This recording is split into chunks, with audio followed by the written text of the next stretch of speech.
Thursday, June 25th. You're watching the Sick Podcast. Trust the process. Snake, the NHL offseason has gone off the rails. This thing is crazy. Trades galore, left and right, non-stop. So we're going to have some fun, and we're going to break down the trades that have happened since our last show on Monday. And yes, there have been many. We're also going to talk about the draft because, yes, it's tomorrow. The draft is tomorrow. So we're going to look at the top 16 teams. We're going to dissect what they would need, the types of players that could be available to them, and if we might see more trades within the draft.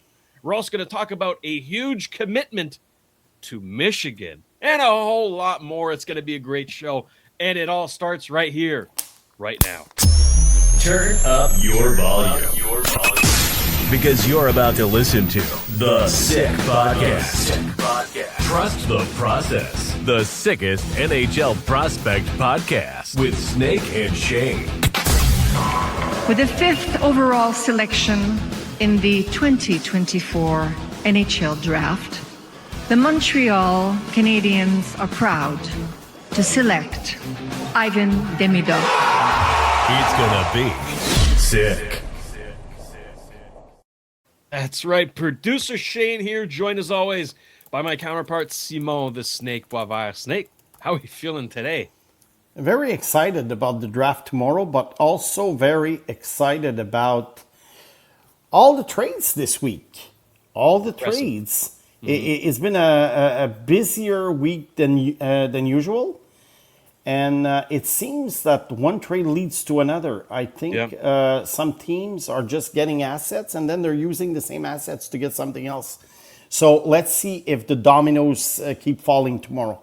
That's it. I don't think NHL teams are done. Far from it, Snake. But before we get into the actual trades, I'd like to pick your brain as to why you think so many trades are happening. I mean, it's a significant amount and significant players as well. And furthermore, a lot of draft picks get traded, Snake. So is it a combination of a weak free agency class? Is it a lot of teams thinking that they are a few players away from contention? Is it that, you know what, like the draft isn't that good this year and, you know, scouts and GMs are saying, well, take my pick, I'll take your players. What do you think it is? I think it's probably all three, although I don't think the draft is worse or better than usual. Usually a draft is defined by star players. Maybe there are not as many potential star players as there should be or could be. Mm-hmm. However, when it comes to the 14th pick or the 20th pick, it's all the same to me year after year. So, but maybe that's how the draft is perceived by scouts. Because I know that scouts love to basically put a label on a draft. Yeah. It's weak, it's strong, and always wait till next year. And then the next year comes, and then, wasn't as strong as we thought it would be. So, but I think the first two things you mentioned, I think some teams think that they are close to contention. I also think that there are some teams who don't want to wait too much anymore. So they want to stay but it's a cycle. It's a cycle. Some teams obviously are rebuilding now, like the Sharks and the Blackhawks and the Ducks and the Canadiens used to do. Now it's probably a new batch of rebuilders. Yeah. And now we're moving on. Look, we'll talk about these trades. Chicago, where are they now? I mean, Snake, great segue because that's the one I wanted to start with. And that's the one that kind of made me jump out of my chair the most. Yeah. When I saw the news, Bowen Byram goes to the Chicago Blackhawks. I'm like, oh, that's interesting. You know what? Like, I see the fit there. Chicago kind of needed that puck-moving defenseman, power play one kind of guy. Bowen Byram could be that. He hasn't really proven it thus far. And then I waited on the return, Snake. And the return came. Yeah. So Bowen Byram and Jordan Greenway, okay, two players, goes to Chicago, all right, for Louis Crevier. And the 4th overall pick. Mm-hmm. Not a fourth rounder. Fourth overall and a second rounder. Snake, help me make sense of this, because Yeah. I know the Chicago Blackhawks, and I understand, want to take a step here. They want to actually start winning. But come on, like you said it multiple times on the show, selecting which asset you trade when and for what. Was it really worth trading a 4th overall pick for Bowen Byram? That's the thing, because I know that a lot of hockey analysts right now are saying that, it's really a steal for Buffalo to be getting that number 4 overall pick for a guy who was not even their number 1 defenseman. But, and that's the argument. Me, I'll try and dissect it maybe in a more nuanced way, although I do agree that Buffalo did very, very well. But I think for Chicago, what they probably realized is that after the Sharks made that trade for the number 9 pick, they were going to take Ivar Stenberg at number 2. So therefore, if, let's say, McKenna's gone, Stenberg is gone, and let's assume Malhotra goes to Vancouver. Yeah. Then Chicago is left with a plethora of defensemen, but not necessarily one that is a guaranteed number 1 guy. And that guy obviously is more like, is going to be ready to contribute maybe in 2-3 years. That's one point. And they figured that Bowen Byram is a guy who could be their number 1 guy right now, play on the power play, and he's 25 years old, so he's just, he's plug and play. Yeah, okay, I get it. But look, they gave up Crevier. Crevier, I think, used to be a project at 6'8", but now he's a bona fide NHL defenseman. And I think, like you said, and like we discussed over the last few weeks, the number 4 pick, was it worth more than Bowen Byram? It's very possible. We don't know. And I know it's all about needs, because if another team offered, let's say, a forward that Chicago is not interested in, even if it's a good forward, well, they're going to say, no, this is not what we want. Yeah. So it's more like, do we take Chase Reed or Carson Karls or Keenan Verhoff, or do we get Bowen Byram? You know what? I know that Chicago at some point has to do something to get out of the bottom of the standings. But was it the best opportunity? I think Bowen Byram will probably get more points in Chicago than he used to in Colorado and Buffalo, because he was not the go-to guy. But will these points really reflect what his worth is? Because remember, anyone who runs PP1 will get points. Yeah. It's like in baseball. Anyone who hits 4th will get 90 RBIs. Doesn't necessarily mean that it's optimal. So I think this is the thing with Bowen Byram. I like the player a lot, but is he the optimal solution considering the assets that Chicago was willing to part with? What was available? And I know these guys are not a dime a dozen on the trade market. It's the same thing with centermen. They're not easy to find, but maybe they should have delayed one more year. But in the case of Chicago, I think you have to go back to previous work to see where they're at. They took Lev Shunov at number 2. Lev Shunov was not worthy of the number 2 pick overall. Seneca was there, Demidov was there. And I know that you might say, well, they would have gotten Byram anyway, because, they would have needed that number 1 defenseman. Yeah, perhaps. But at least they would not have, quote unquote, wasted the number 2 pick. They would have gotten a better forward probably than Lev Shunov is a defenseman. Yeah. So Chicago, I like the fact that they did a full rebuild. I love the idea of a full rebuild. I'm always willing to give a chance to a GM, like to prove that he can do it. I know that at the beginning, Mike Greer was highly criticized for the trades that he made, like, the Timo Meier trade, and I didn't get enough in return.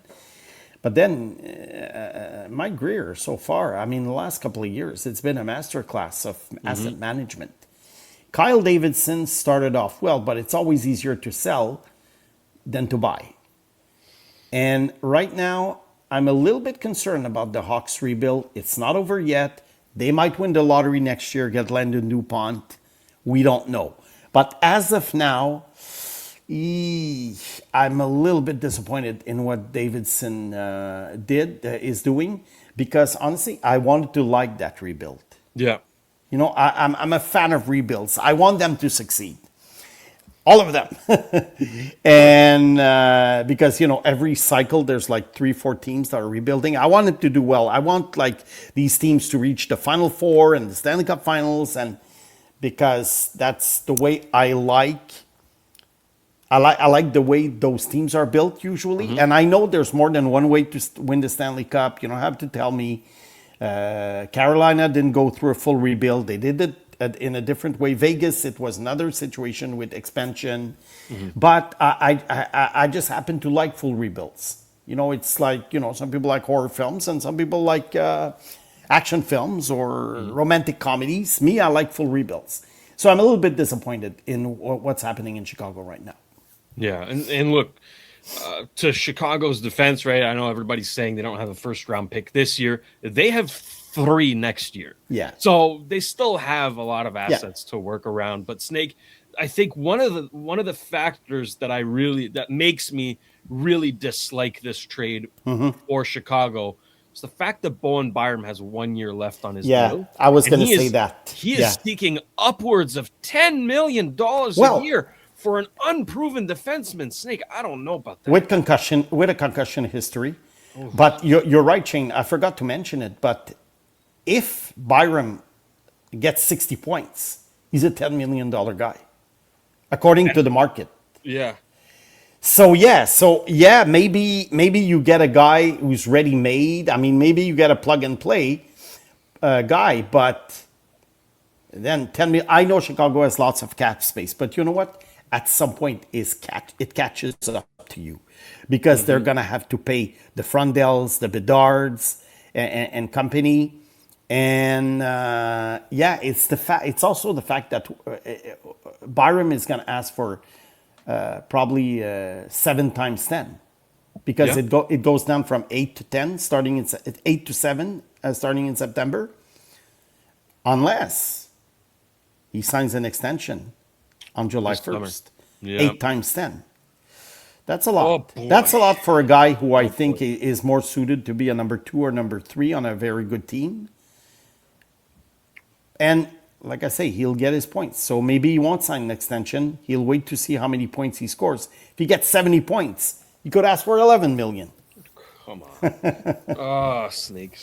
Look, good for him. I mean, he's at the right place at the right time. Amazing for the player. Yeah, amazing for the player. He's at the right place at the right time. He must have been partying, this guy, because he knows that his point total is going to go up. That's it. So look, overall, I mean, clearly I'm on Buffalo's side for this trade. And I understand Chicago trading the 4th overall. I actually expected them to do it, just maybe for a bit of a better return. Now, on Buffalo's side, Snake, that's a team that went to the second round, was 1 game away from going to the Eastern Conference Final. They don't really need a 4th overall pick. However, it's really good trade value. So, do they flip it? Well, rarely are these picks flipped. Although this year it was. I think it was the first time since 2008 that a top 5 pick was flipped. Will it be flipped again? We don't know. But one thing is sure, with top 5, with a number 4 pick overall, and the fact that the Buffalo roster looks pretty good, albeit, you know, Alex Tuch is gone. You know you're going to get a player that's probably going to help you sooner than later, because the number 4 overall pick usually is closer to the NHL than the 15th overall pick. And Buffalo is not afraid to I know it's new management now, but they were not afraid to have these 18-year-old play in the lineups. They did it with Zach Benson. Yeah. Hellenius was sent to the American Hockey League at age 18. At 19, he was in the playoffs against the Montreal Canadiens. So whoever they choose. Now, the question is, does Buffalo need defensemen or forwards? I think they do need forwards more than they do defensemen. But and it's going to be a monster defense corps. You know, Dahlin, Samuelson, Crevier. Power. I mean, these guys are big. And so it's interesting, like you say, the number 4 pick might not be suited for Buffalo right now, unless they can get, let's say, a Malotra. Yeah. If Vancouver picks a defenseman, or I don't think the Sharks are going to pick a defenseman. I think they probably figured, look, Stenberg is so much better than any of the defensemen. We're going with Stenberg, and on top of it, there are 5 defensemen available. We might get one of them with number 9 pick, and really, who knows who will be the best? There's not a clear-cut top defenseman. Yeah, I like Chase Reed the best, but who knows who's going to be the best between Reed, Karls, Verhoff, Smits, and Rudolph. So that's what they're gambling on. Whereas Stenberg, next year, he's in the lineup, probably playing either with Macklin Celebrini or Michael Misa. That's it. Anyway, a little digression, from the topic, but I want to, because you know what? It's all intertwined. The Sharks trade for the number 9 pick changed everything for a few teams. So Buffalo, I don't know. I honestly, if I'm Buffalo, and I'm all for drafting players and not trading top 5 picks, but honestly, I might consider it if the value is good. Because let's say I get Chase Reed. What is Chase Reed going to do for me in the short and even the long term? I have Rasmus Dahlin. So and there's a drop in with the forwards. Now, would I go for Wyatt Cullen? I love Wyatt Cullen. I probably would. But again, number 4, it could be too early for him. So you might try go down, from 4 to 7. That would be an that would be an option. And but Buffalo, remember last year they chose Radim Murka. They have another young defenseman coming up. So I kind of understand the idea of getting rid of Byram because of the contract situation and the fact that they're very deep on offensive defensemen. But is the number 4 pick really what they needed? Unless they flip it. I'm expecting something else from Jarmo Kekalainen. Yeah. Snake, you mentioned the other trade that happened involving a top 10 pick in this draft. The San Jose Sharks are sending William Eklund, Kasper Halttunen, and Brandon Svoboda to the Ottawa Senators in exchange for the 9th overall pick, which obviously the Ottawa Senators got in return for Brady Tkachuk. All right. What do you make of this one? Well, on one side, I know San Jose is giving up 3 players, but I think Halttunen, although he has a great shot, he had a decent first season in the American Hockey League. I think he's blocked. His path is blocked in San Jose. And this is the kind of guy that you can't really play as a fourth liner. So, okay. Svoboda, he wasn't signed. He's in college. So I think they're just like throw-ins. Maybe good for Ottawa at some point, but for San Jose, they really didn't need these guys. Now, Eklund against the number 9 pick overall. Eklund was the 7th overall pick. Honestly, especially for a bad draft year like 2021 at the top, I think he's playing like the 7th overall pick, which is a good, decent second liner, but who I think has reached his ceiling already. I know he's just 23. I know he, but look, at some point you have to make a decision. You have to not make a decision. You have to take a guess. Okay, you can't always think that, he's only 23, at 25, 26 might be better. Yeah, maybe he will. But at some point, you have to feel things. And this year, I watched a lot of Sharks game. Eklund was good, but I don't think he progressed compared with last year. So that's why I think he might have hit his ceiling. But good second liner, not necessarily probably the kind of forward that Mike Greer appreciates in terms of like toughness. You know, he's a smaller guy. He's not afraid or anything, but he's a smaller guy. So there's an element that he brings. He doesn't bring that maybe a guy like Stenberg could. Stenberg is more aggressive. Because when you think about it, the Sharks, they were supposed to get the number 9 pick overall. Right? They win the lottery. They get second overall. Then they get number 9 back. So it's almost as if they had traded Eklund for Stenberg. Jeez. This is pretty amazing. I mean, there's a bit of luck involved. Of course. But it's pretty amazing. So I think it's, like we said, Stenberg is going to San Jose at number 2. That pretty much confirms everything. Now, on the Ottawa side, they're trying to salvage the loss of Brady Tkachuk. Mm-hmm. Two different types of players, Tkachuk and Eklund. I think Eklund he's skilled.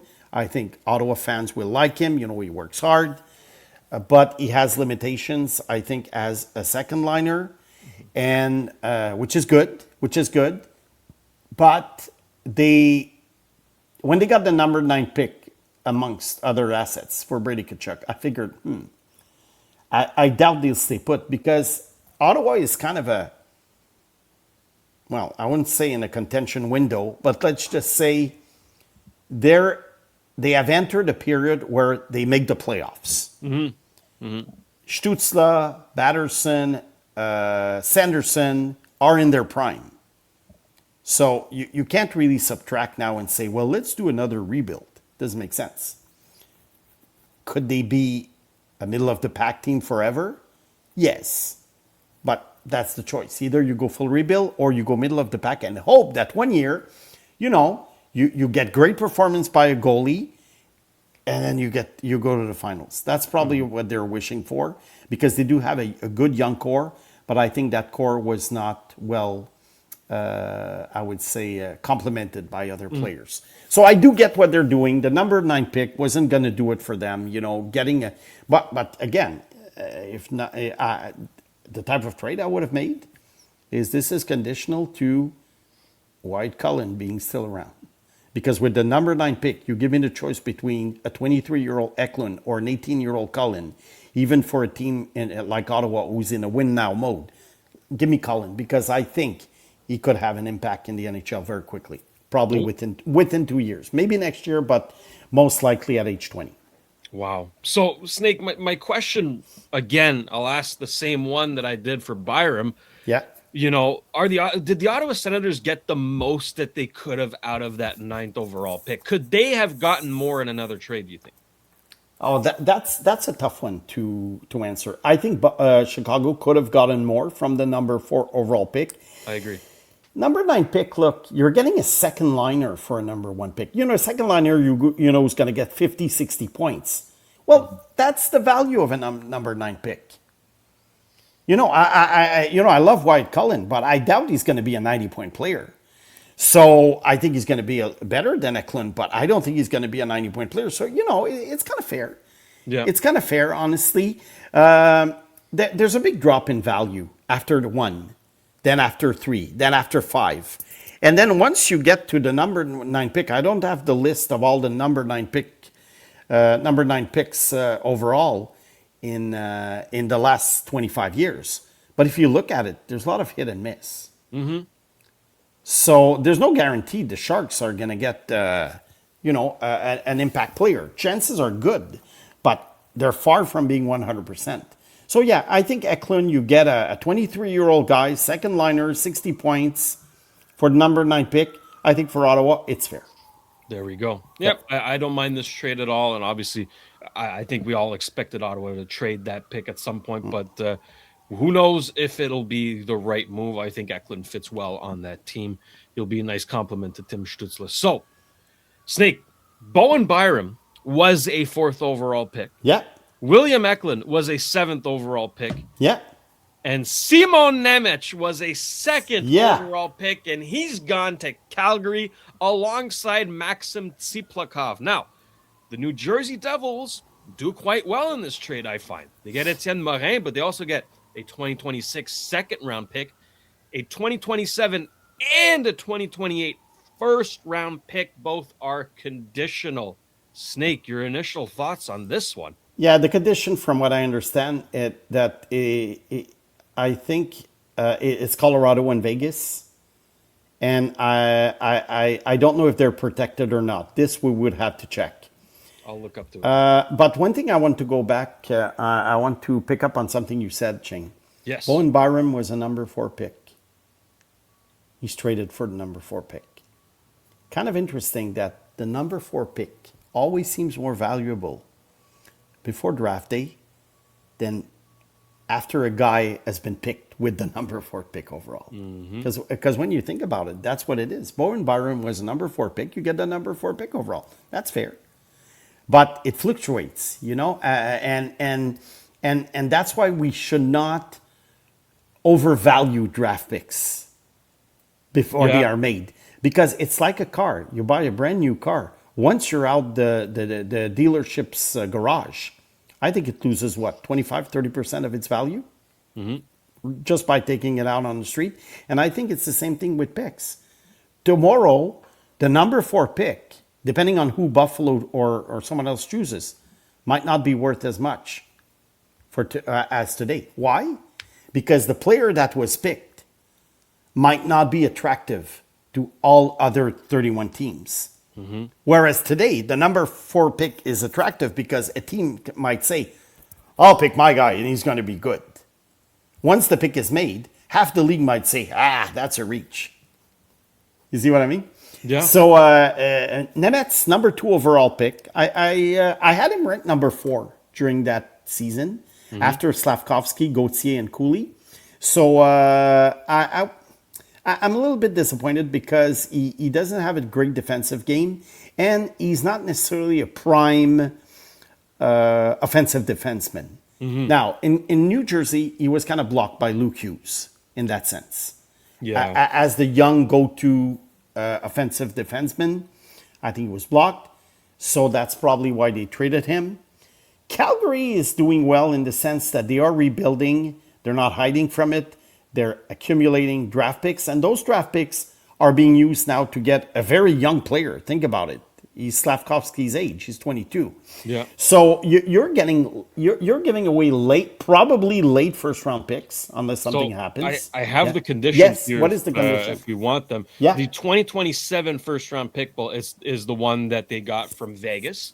Yes. In the move that they made with them. So that one is top 10 protected. Okay. And if it is in the top 10, it moves to 2028.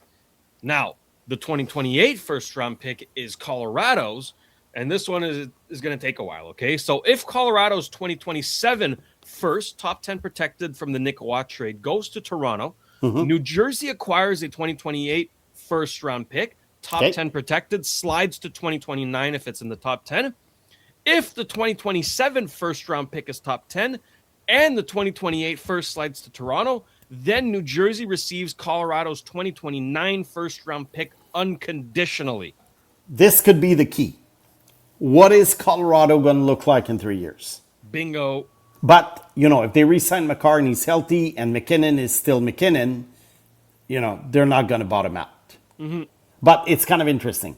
But look, it's 2029. That's 3 years down the road. Calgary gets an NHL-ready player who might not be as good as we thought he could be before his draft year, but he might blossom in Calgary more than he would have in New Jersey. Yeah. So in a way, I like the trade for Calgary because, I know Byram is more advanced than Nemetz in his development, but when you think about it, they give away the 4th pick, whereas Calgary is giving up probably very late picks. A trade that we can't really analyze before 2032 when you think about it. That's it. But Calgary has traded enough. They have enough picks. So now they get a young defenseman. The only thing I'm wondering is that, they drafted Zane Parekh, who's not a great defensive defenseman, far from that. Nemetz so far, kind of so-so. I think they're going to have to look at the mix. The mix is very important. But they have plenty of time because they're moving into a new arena next year.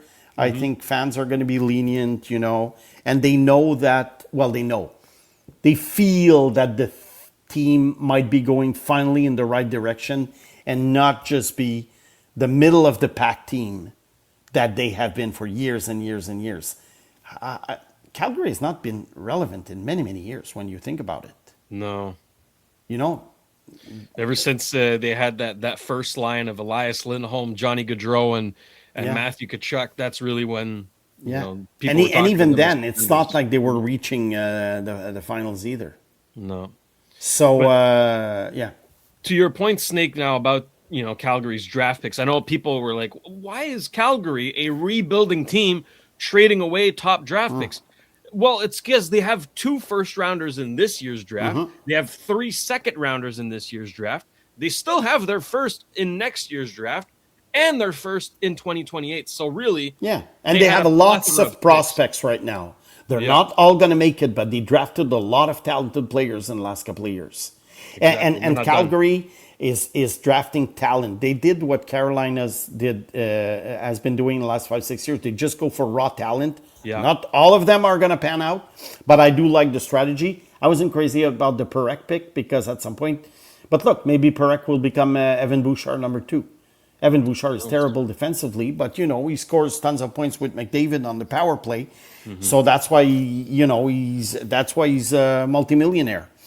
But so I'm interested in Calgary's rebuild. I'm not like passionate about Calgary's rebuild, but I'm kind of interested. It's going to be a good team to follow in the next few seasons of our podcast.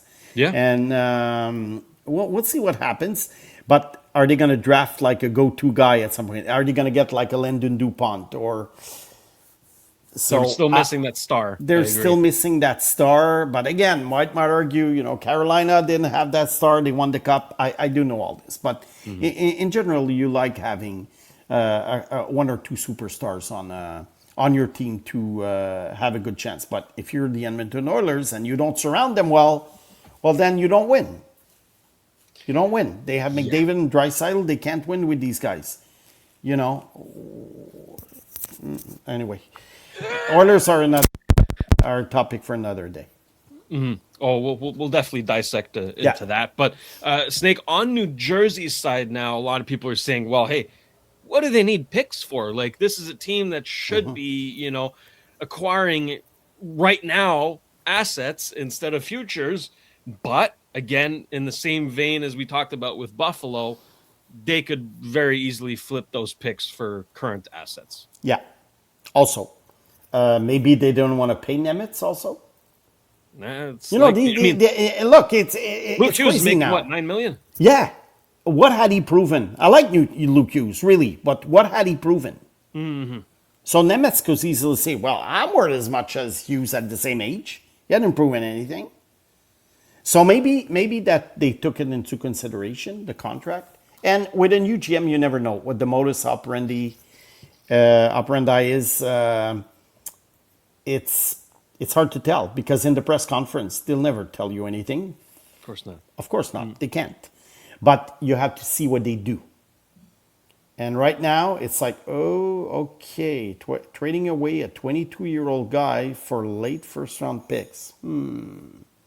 What is the plan? Now, what does it mean for Isher? Oh, that means they re-sign him. Is he gone? 100%. Is he gone? I think they re-sign him because of it. So we'll see. We'll see what happens with New Jersey. Another intriguing team in the sense of what they're going to do. We'll see.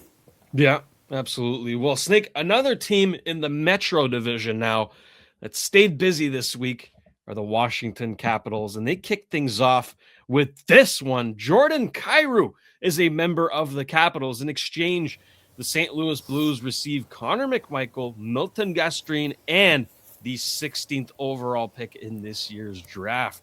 What do you make of this one? It's interesting that most of the trades that are getting made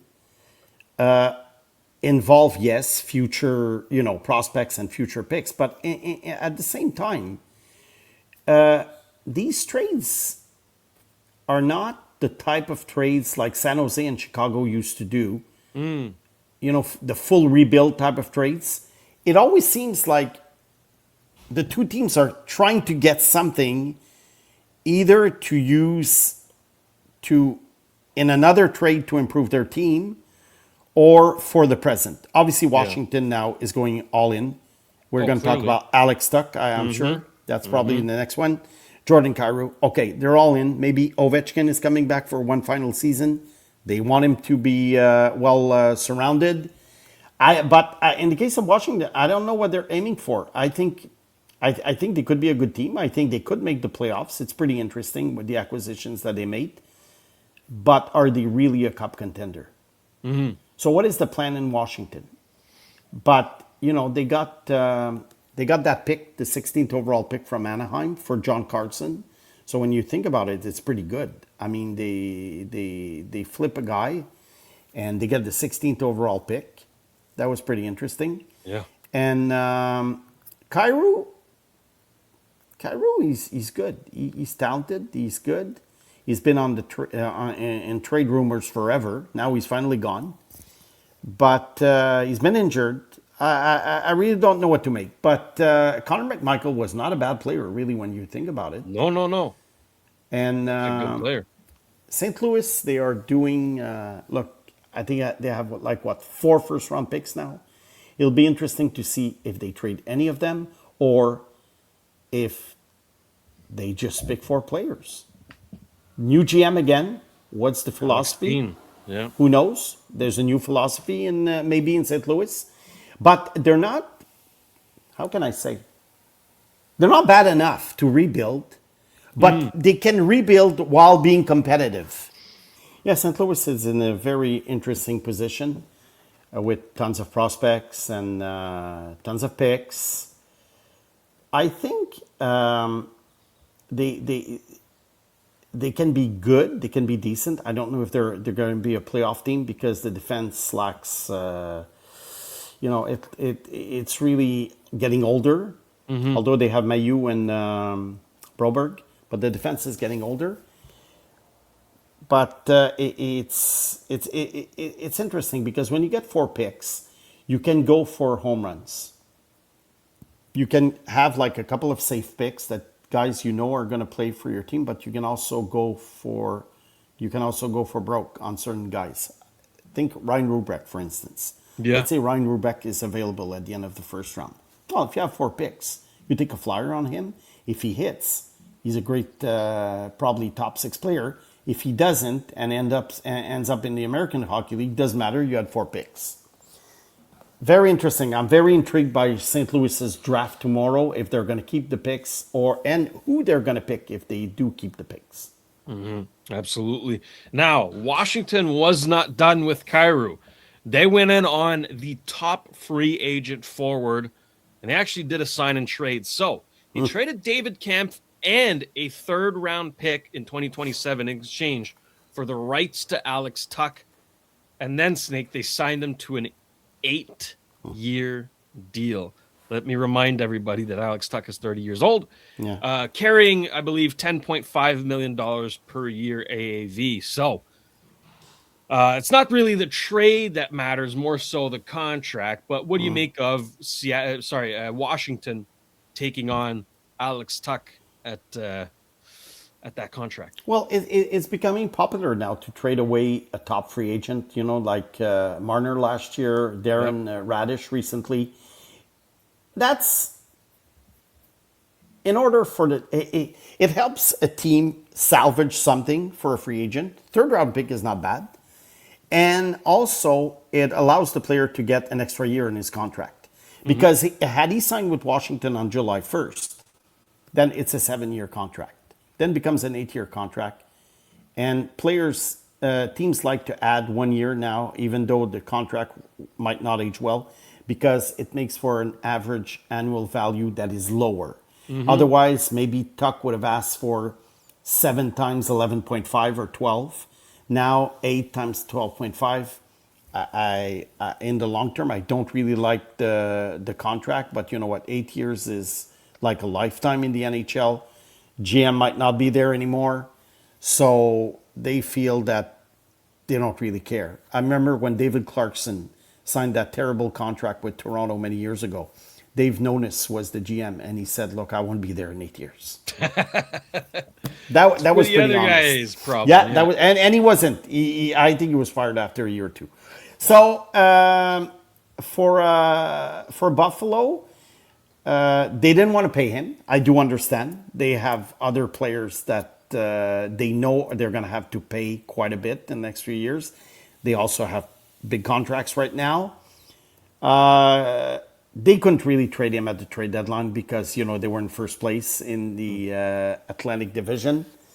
Look, you're going to lose players like this. He was probably the top free agent on the board with Radish. So now I don't know what's going to happen on July 1st because there's going to be more. There's going to be like complimentary role players available. John Carlson, I think, is the best free agent. Poor guys doing these shows. I hope for them that there's a lot of signings at least to discuss, but they're not going to be like big signings. Yeah, good luck. And so that's pretty much my comment on the Tuch thing. I'm just reminding the audience. I think we've talked about it quite a bit. Starting in September, length of contracts instead of 8 years to re-sign with your team, it's 7, and free agents who change teams will only get 6 years. So next year on July 1st, it's going to be 6 years max. That's something that the owners wanted, and in the new collective bargaining agreement, and so it makes for. How can I say this? Well, the free agent market, I think in the next few years, is not going to be very interesting. No. Because players, before reaching free agency, it's like they really want to choose the team that they are traded to. And teams want to salvage something, so they get something in return. Look, Vancouver was proactive with Quinn Hughes 2 years before. Minnesota says, the owner said they were going to re-sign him. Ottawa was being proactive 2 years before the expiry of the contract. So, and Brady, you can guess, is probably going to re-sign, with Florida next year. So that's the thing. And it also avoids, when a team like Washington does this or Toronto does the same thing for Radish, I think they're not taking the risk that the guy will reach free agency on July 1st, because you never know. At noon on free agency day, when a guy becomes available, you never know. Whereas if you make a trade for the guy 1 or 2 weeks before that date, you have control over his rights. You can talk to him. But I'm sure that before they made the trade, the agent was probably the Buffalo probably gave the agent the right to talk to all other teams and say, okay, where do you get the best deal? Yeah. And if the agent says Washington, well, now they have to negotiate compensation. So it's kind of good that they got a third-round pick. Third-round picks, some of them make the NHL. Yeah. I mean, 5th or 6th or whatever is not great. But third-round pick, you never know. I think they made out like bandits there. Yeah. Well done by Buffalo once again. Because Tuch clearly wasn't going to sign, and Jarmo Kekalainen said as much. So, you know what? You don't lose the asset for nothing. And like you mentioned, Snake, they could not trade him at the deadline. That was a big no. That's pretty much it for the big ones. There was another sort of minor deal here once again involving the Colorado Avalanche and the Nashville Predators. Oh, man. Jack Drury, Chase Bradley, and a third in 2029 to the Predators in exchange for Fedor Svechkov and Zachary Lheureux. Chris McFarland, Joe Sakic at it again. Boy, this is so typical. Assistant GM or whatever, GM leaves the team and then he deals with his former team because it's like it's the only players he knows. Don't get me started. There are 31 teams that you can deal with. And you're only going to deal with your former team because, anyway, okay. I'm not going to go on a rant because they're minor deals anyway. But it goes to show you how narrow-minded some GMs are. It's like they only know their team, their former team. What do I think of this trade? Yeah, it is a minor trade, but at the same time, I think what happens is that Colorado has to rebuild their top six, and they have to rebuild their top six, and basically Zvetkov, Lutter, they only scored 4 goals each next year, but I do like them, especially Zvetkov. He's good. I think he can be a good third or fourth line centerman. He brings something to the table, probably, a fourth liner in Colorado. And Jack Drury was probably going to be too expensive for the team. They also traded Ross Colton to Nashville last week. So I think it's basically Colton and Drury against Zvetkov and Lutter, which are cheaper options. So obviously not a deal we're going to talk about for half an hour, but it goes to show that Colorado is still going to be contending next year, and they're trying to do the best they can. And we all know that bottom 6 players are very important in the playoffs. I like those 2 players. Lutter is really feisty, maybe too much sometimes. Yeah, a bit deranged. How many times was he suspended in the queue? I actually have it in front of me.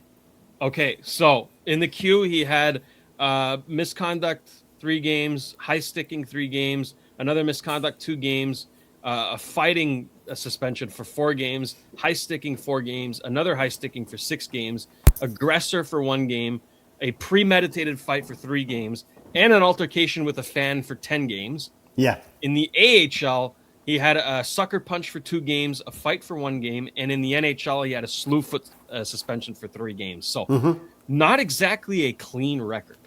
No. We'll just leave it at that. But a feisty player. I like that. I like that.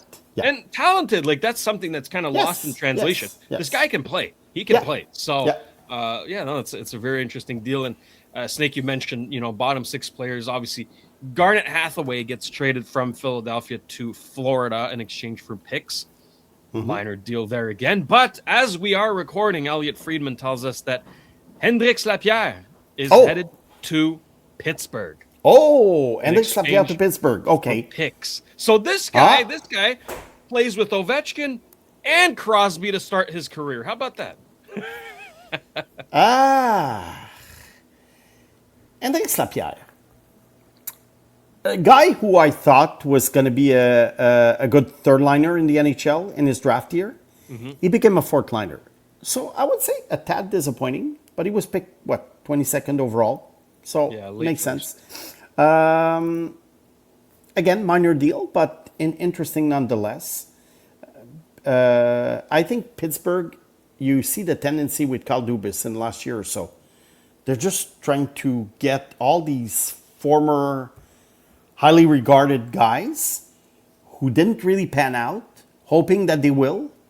The list is very long. Look, what did they call it? Reclamation projects, That's it. In a way.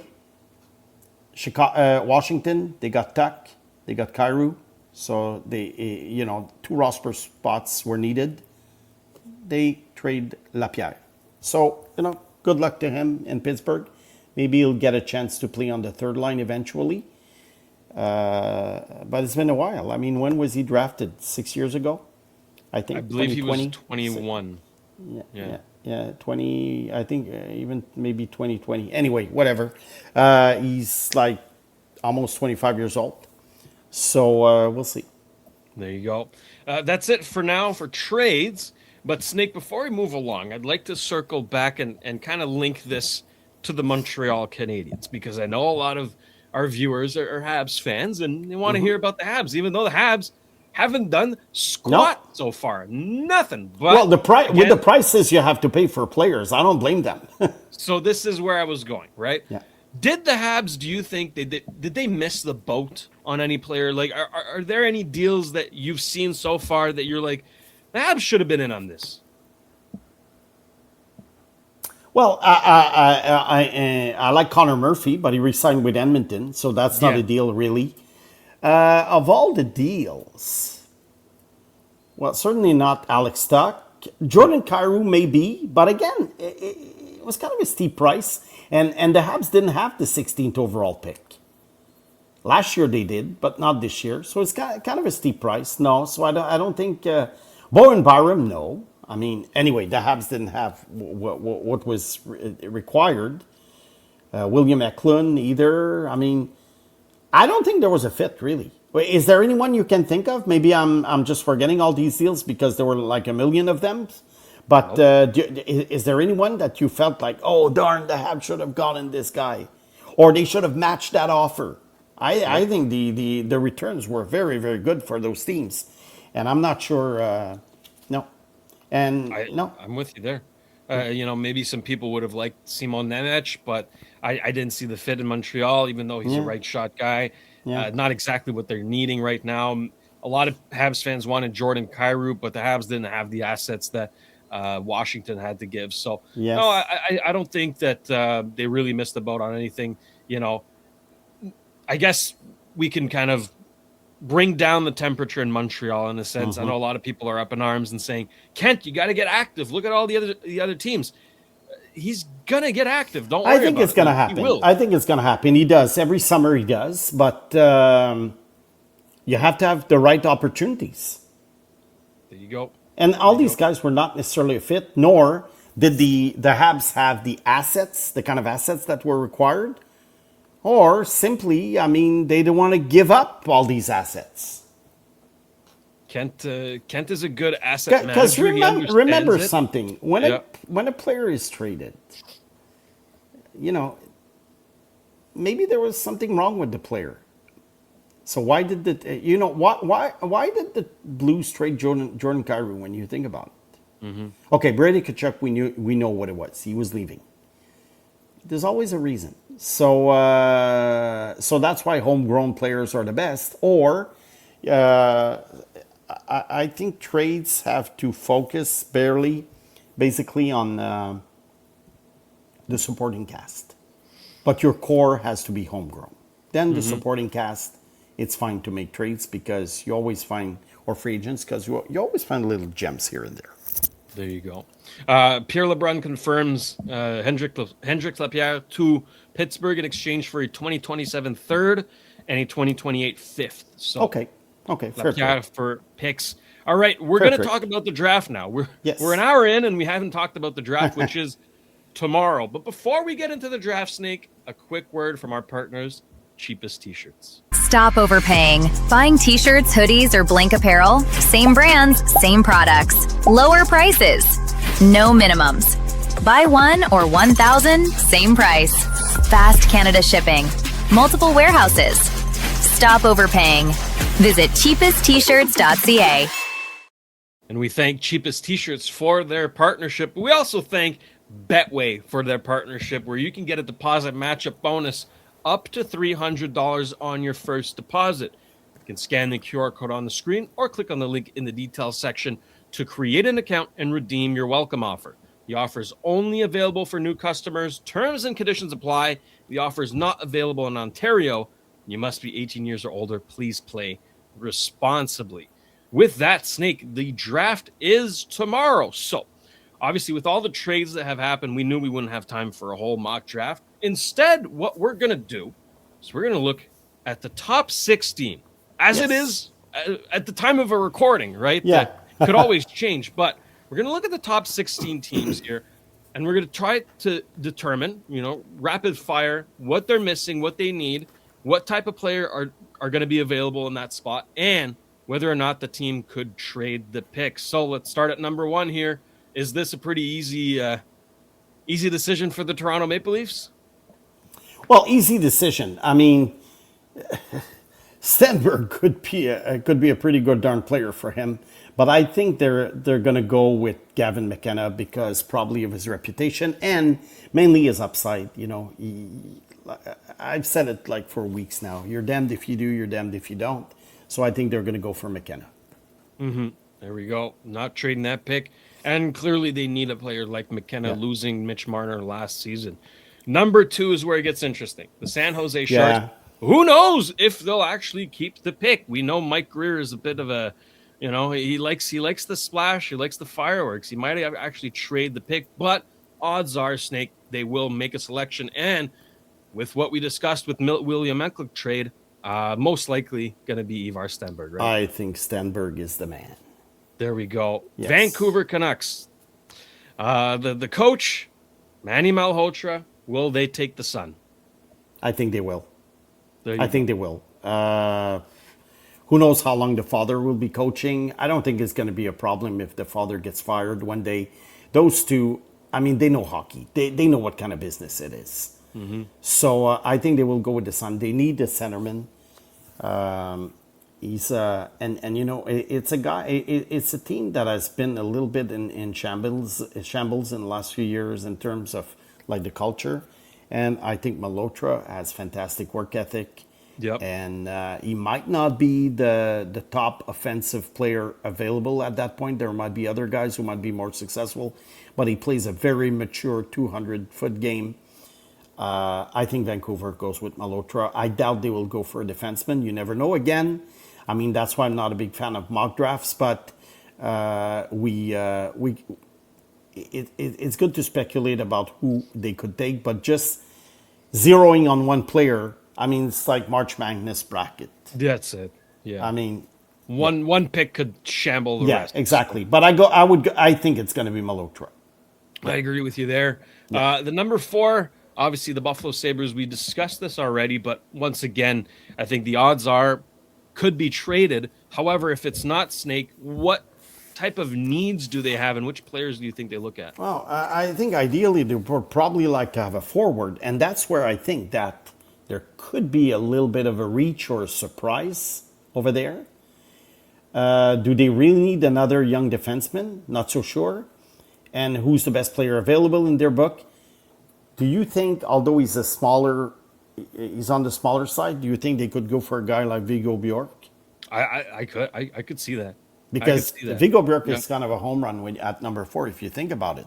I mean, the guy, is he going to be Logan Stankoven? Or is he going to be Marco Rossi? Or something in between? But if he becomes Logan Stankoven, he's really worthy of the number 4 pick. So I think Buffalo could surprise, unless other than that, I think they will go for one of the defensemen. The 5 of them, that we've talked about. That we're going to talk about with next few picks. Yeah, speaking of defensemen, the New York Rangers could use quite a few. I think that's pretty much dead set. Like, they're taking a D. Now, which one fits what their needs are? Well, that's Chase Reed is question. probably... Chase Reed or Carson Carls are the top 2 guys, I think, because they have the most offensive potential. But from now on, and I'm going to be like, do a cut and paste, I think starting at number 4, I think it's either going to be Viggo Bjork or a defenseman. For any team picking in the next 4 picks, 5 picks, 4, 5, 6, 7, 8. It's Viggo Bjork or a defenseman, in my opinion, unless at some point a team likes Wyatt Cullen so much that they're going to draft him maybe at 7 or 8, 6, 7 or 8. But I don't see any other forwards really finding their way through the top 7 or 8. So it's Bjork, a defenseman, maybe Cullen. Rangers, I don't know. I don't know who they would go for, but I think Bjork is also on the table for the Rangers. I think the Rangers are just crossing their fingers they get Reed. I feel like that's such a good fit for them. I feel like that's going to be the pick if he's there. Now, the Calgary Flames. That's an interesting one. This is where I think Viggo Bjork could go. I think so too. Because we said it, they love talent. Yeah. Pure talent, pure skills. And they have Perek and they got Nemitz yesterday. So I think this is where, unless Buffalo or the Rangers cause a surprise, I think this is where Viggo Bjork is going. So we can expect at that point 2 defensemen to be gone. 3 left for Seattle, Winnipeg, and San Jose, plus Wyatt Cullen. Exactly. Now, Seattle's another team that needs defense, right? They've drafted forward a lot in recent drafts. And on defense, we know it's not a young decor. No. They don't really have any top defensive prospects either. So, again... Pick your guy. Verhoff, Smith, whoever is left. Maybe Reed, Carls, or Daxon Rudolph, any of the 5. Same with Winnipeg. Winnipeg also, I think, needs young defensemen. And San Jose, I think, like I say, unless Wyatt Cullen is being picked in the top 8, San Jose will only have one defenseman left to choose from. And they're just going to take him. That's it. Yeah, I don't think they're going for Wyatt Cullen. No galaxy brain, just go up. And if Cullen make the call, you can't go up anymore. If Cullen and Bjork go in the top 8, then San Jose will have 2 defensemen to choose from. Mm-hmm. And if only one of Bjork or Cullen goes in the top 8, San Jose will have the last guy on the table. Probably, I'm guessing here, Daxon Rudolph. Mm-hmm. Great fit for them. Yeah, I would say Daxon Rudolph. Great fit. Yeah. After number 9, then it's up in the air. St. Louis has 3 picks. Oh yeah. So we can only speculate about possible guys. So let's go with Nashville. Mm-hmm. If all the defensemen are gone, I think there's a big gap next with the next defenseman. So I think it's going to be a forward. Could it be a centerman like Tynan Lawrence? Could it be Elton Hermansson, the Swedish guy? Could it be Belchitz, the 6-foot guy winger? Hey, they took Brady Martin last year. We can kind of deduct that they want, grit. They value grit. They value intensity and hard work. So Adam Novotny, maybe Wyatt Cullen if he's not gone by then. Ooh, that would be a great fit, actually. And I think it's pretty much rinse repeat for the next few teams. St. Louis might, since they have 3 picks in the top 16, I would think that, I'm wondering, are they going to take 3 forwards? Because, like I say, there is a big gap. Maybe they will go, if they go for a defenseman, the next guy on the list is Ryan Lynn. Mm-hmm. And I think they need a defenseman. I think St. Louis will be the team that picks Ryan Lynn, whether it be at 11, 15, or 16. That makes sense. And probably another forward, unless they love Tommy Blyle so much that they would be willing to pick him in the top 16. That we don't know. Xavier Villeneuve, maybe. Again, I don't know. But I think Ryan Lynn is going to be a St. Louis Blues. Oh, that makes a ton of sense. The New Jersey Devils now. Will they keep the pick? That's an interesting one to follow. Yeah, will they keep the pick? Maybe there's one defenseman that I forgot to mention because not my top 20, but I do understand that he's highly regarded. Very defensive guy, Malte Gustafsson. Mm-hmm. I think Malte Gustafsson is something that maybe St. Louis will look at or any other, of the other teams. New Jersey just traded the defenseman. They have offensive guys. Maybe Malte Gustafsson ends up in New Jersey. Yeah. Oh, that's they've got some options, but again, that's one team I wouldn't be shocked to see make a trade on draft night. Yeah. Clearly, Sonny Meta's trying to put his stamp on the team, and he wants to keep them. I'm assuming he wants to keep them competitive.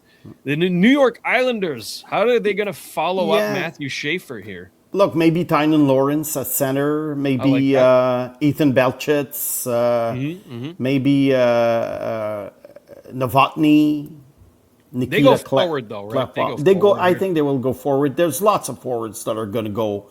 Between, let's say, 10 and 22, 23, there's going to be lots of forwards. I see the same thing for Columbus. Again, unless, a Gustafsson or a Ryan Lynn slides a little bit. I think between 10 and 22, 23, there's only going to be 2 defensemen pick. It's going to be Lynn and Gustafsson. That makes sense. The Blues, it's going to be a mix and mash with the Blues. Mm-hmm. One D and 2 forwards, or perhaps 2 Ds and 1 forward. Remember, they also have another first-round pick left at the end. Could there be a package to move up? 11, 15, and 16, try and move up. Ooh. I don't think it's going to be worth it at that point, unless you can move up to number 2, which is not going to happen.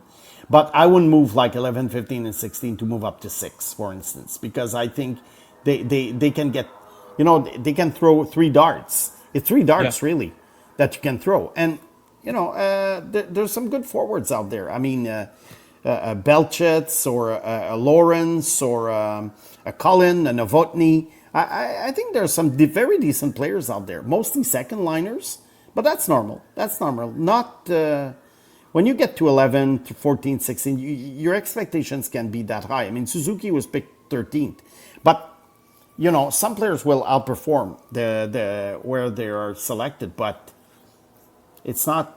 It's not a gimme, really. You have to look at second liners when it comes to like 10, 11, 12, 13, 14. That's it. Snake, looking at 15, 16 and seeing the St. Louis Blues, I know a lot of people's minds are going to go to the Twins. Is this too early to go on the Ruck Twins? Back to back. I think it is. And I'll tell you why. Maybe let's say that's one thing they could do. Maybe they take Liam at 15 or 16 and they wait until the end of the first round to get Marcus. Because Marcus, I have to say, is not a guaranteed NHLer. I know he got 100 points, but I'm not crazy about his skating.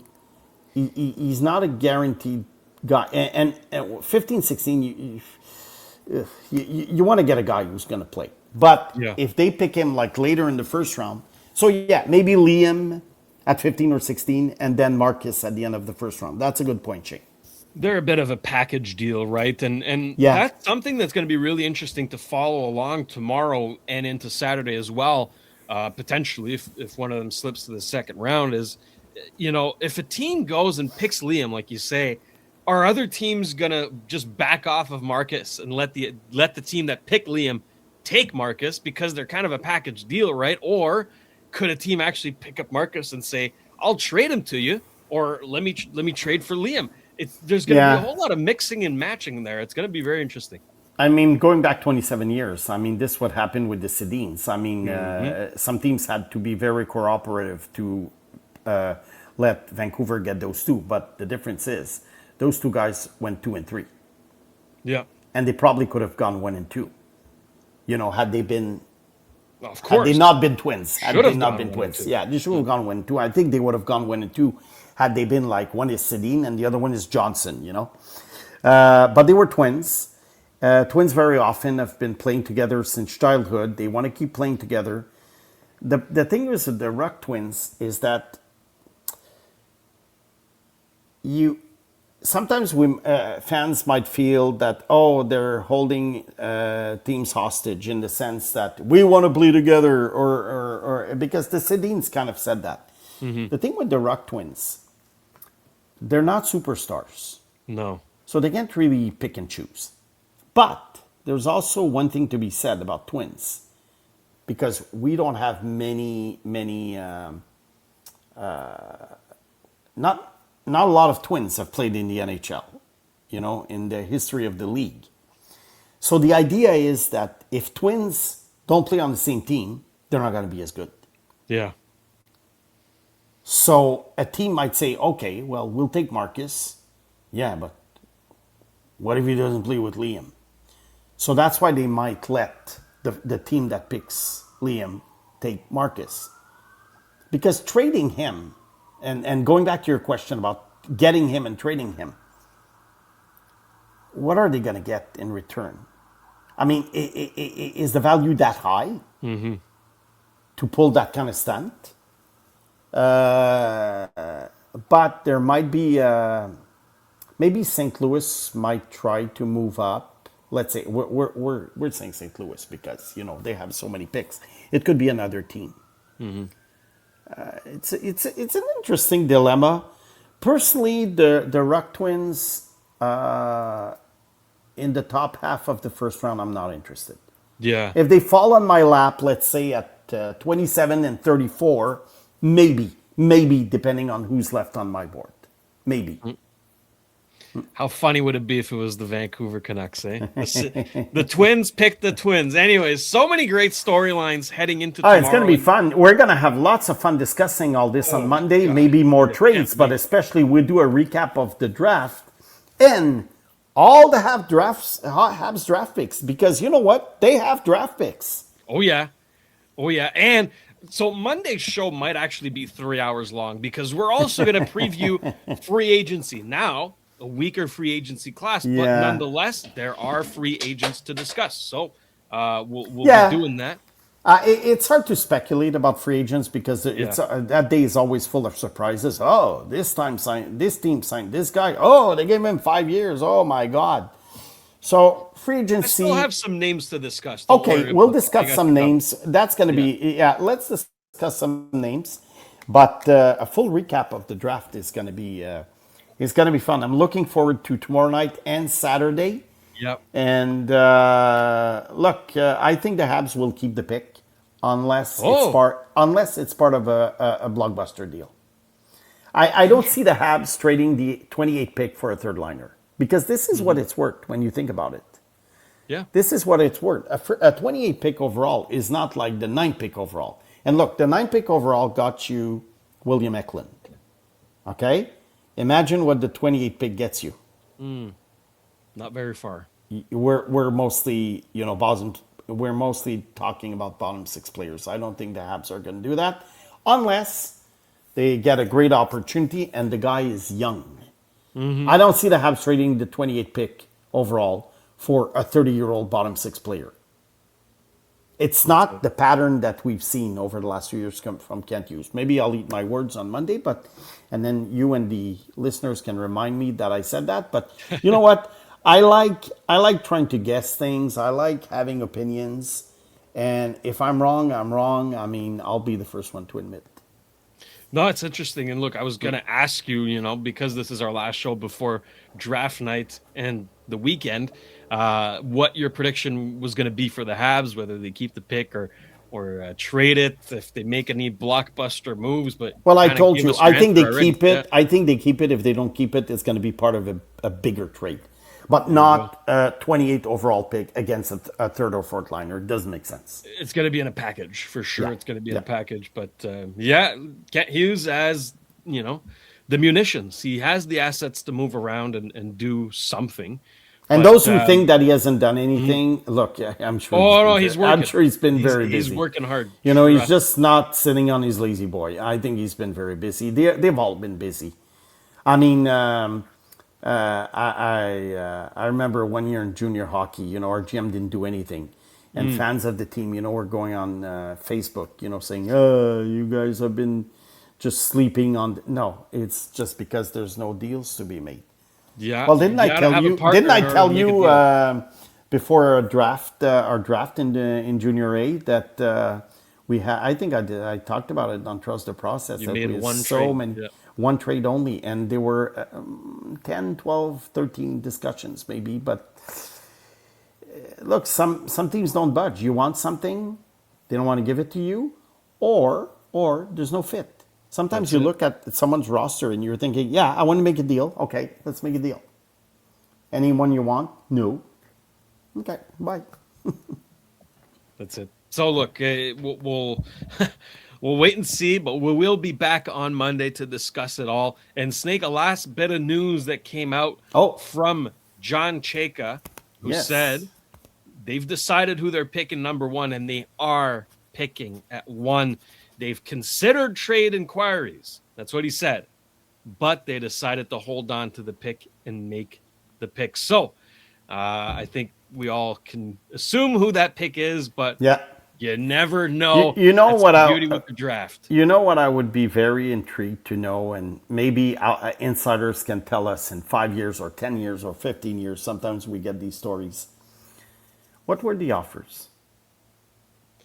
I'd love to be a fly on the wall in those rooms, Snake. It'd be so much fun. Some of the stuff you'd hear, you'd just blow your mind. Yeah. What were the 100%. Offers? Because I'm sure there were lowball offers, and I'm sure there were offers that shook them up. Mike Greer, in his presser yesterday, said that he received some very interesting offers for the number 2 pick. Is it true? Maybe he's bluffing. But what is an interesting offer for the number 2 pick? What is worth Ivar Stenberg right now or Gavin McKenna? Yeah. What are they worth right now? They haven't played in the NHL, but they're full of promises. And what are teams willing to part with? Is it a one-on-one? Is it a bunch of picks? Do you remember in 2012 we heard that story that the Islanders offered their entire draft including the number 4 overall pick, to Columbus for the number 2 overall pick, right, to get Ryan Murray. They offered their entire draft. And you know what? Columbus said no. Good on the Islanders. I mean, between 2 and 4, you know, unless it's the type of draft, you know, where you have like McDavid 1 and, I don't know, Makar 2. I mean, the number 2 pick for 4 and all of these other picks, why not? And, you know, Ryan Murray didn't pan out. Griffin Reinhardt, that they chose at number 4, was out of hockey very quickly. So, and you know what? It'll happen this year. There will be guys picked in the top 10 who will be considered busts in a few years, unfortunately. Yeah. And some surprises. Yeah. Last bit of news before we get to our last item here. Jeff Gorton actually had a press conference as we were recording the show. Okay. And he said the Habs will most likely be picking at 28 tomorrow. This guy is an incredible poker player. I would not want to play against him, but yeah, most likely is an interesting choice of words. Take that for what you will. But I should have taken a bet with my colleague Mathias Brunet, because Mathias has been convinced for weeks and weeks and weeks that they were going to trade the 28th overall pick. I should have bet, you know, a tomahawk, you know. Nice big steak, you know. Yeah, that would have been good. That would have been good. Well, Snake, the 2026 draft is tomorrow, but we're going to talk about the 2027 draft for a few seconds here, because Landon DuPont, projected first overall, or at least top 3 in 2027, has made his commitment to Michigan University, which means he'll be playing with Michael Hage next year. How about that? I thought you wanted to make a way too early mock draft for 2027, because you know these mock drafts are going to come out on next Monday. June 27th, you'll see. Oh, yeah. And it's fun because you look at them a year later and like, oh, my God, this guy was top 5. You know, Ryan Rubrek, for instance. Yeah. The funniest part about it, Snake, is the order of the teams. Oh, yeah. Right? It's like... Well, sometimes they go with Vegas odds. Yeah.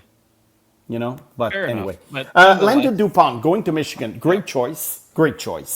I mean, the guy is really maximizing his challenge in terms of, you know, playing in a strong conference with great teammates. I checked the schedule. Unfortunately, they're not coming to the Northeast like they did last year. So I don't think I will get to see them live. But, yeah, this is going to be a loaded team. And I think DuPont will have an impact right away. Another defenseman from the Western Hockey League. Will it be the same as Keaton Verhoff, who lost a little bit of luster after going to North Dakota? My prediction is I don't think so. I think Landon DuPont is the real thing for now.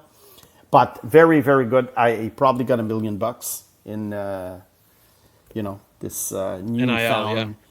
this newfound, you know, fountain of money that the NCAA is giving hockey players. You know, what did Tony say on his show that Michael Hage was getting $900,000 or something? I think he said that on his show recently. I can't but recall. Probably close to $1 million for Landon DuPont. So obviously money talks, but you also have to think of where you're going. I mean, McKenna going to Penn State was not optimal. It was not optimal. And maybe DuPont learned a lesson and say, okay, even if that university offers me a bit more, I'll go with Michigan.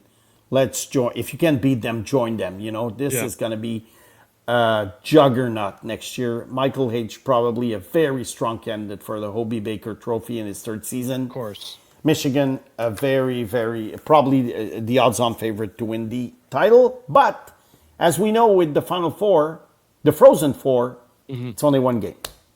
It's only one game. So don't bet on the Frozen Four right now for Michigan. But odds are they're going to make it there. Snake, look, people keep questioning Michael Hage's decision to go back.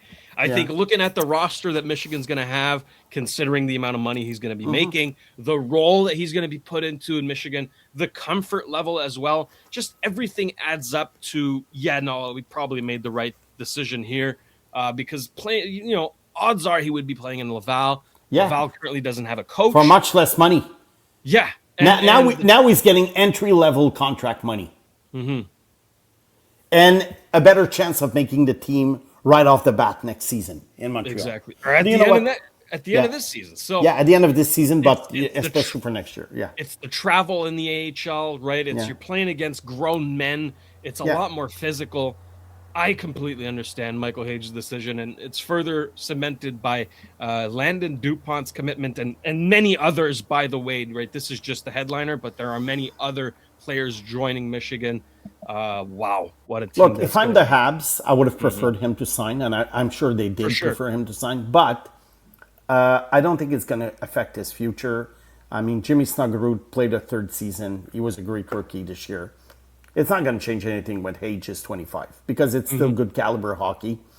But, it would have been fun to see him earlier than later. And fun team to watch this year in Michigan. Absolutely. Yeah, they also have, Adam Valentini and... that's it. Yeah, Horkoff, is he still going to be there? Horkoff? Yeah, he didn't sign with Pittsburgh. Nope. Wow, what a powerhouse. Absolutely. Well, Snake, you, my friend, are a powerhouse. Thank you. This was so much fun. Our last show before the draft, I think we covered quite a bit of ground, but we're not done just yet because on Monday we're back to recap the draft and preview free agency and maybe discuss some trades that have happened along the way. That's going to be a pretty substantial show. And then on Thursday, Snake, it's the last show of the season for us. We're going to recap free agency, any trades that have happened, and we're going to preview the next season to come.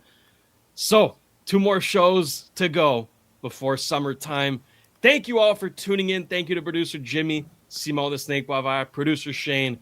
This has been another edition of the Sick Podcast. Trust the process. We'll see you Monday. Take care. And that's a wrap. Hope you don't miss us too much until next time. Follow the Sick Podcast, Trust the Process on YouTube, Instagram, Facebook, Google Play, and Apple Podcasts.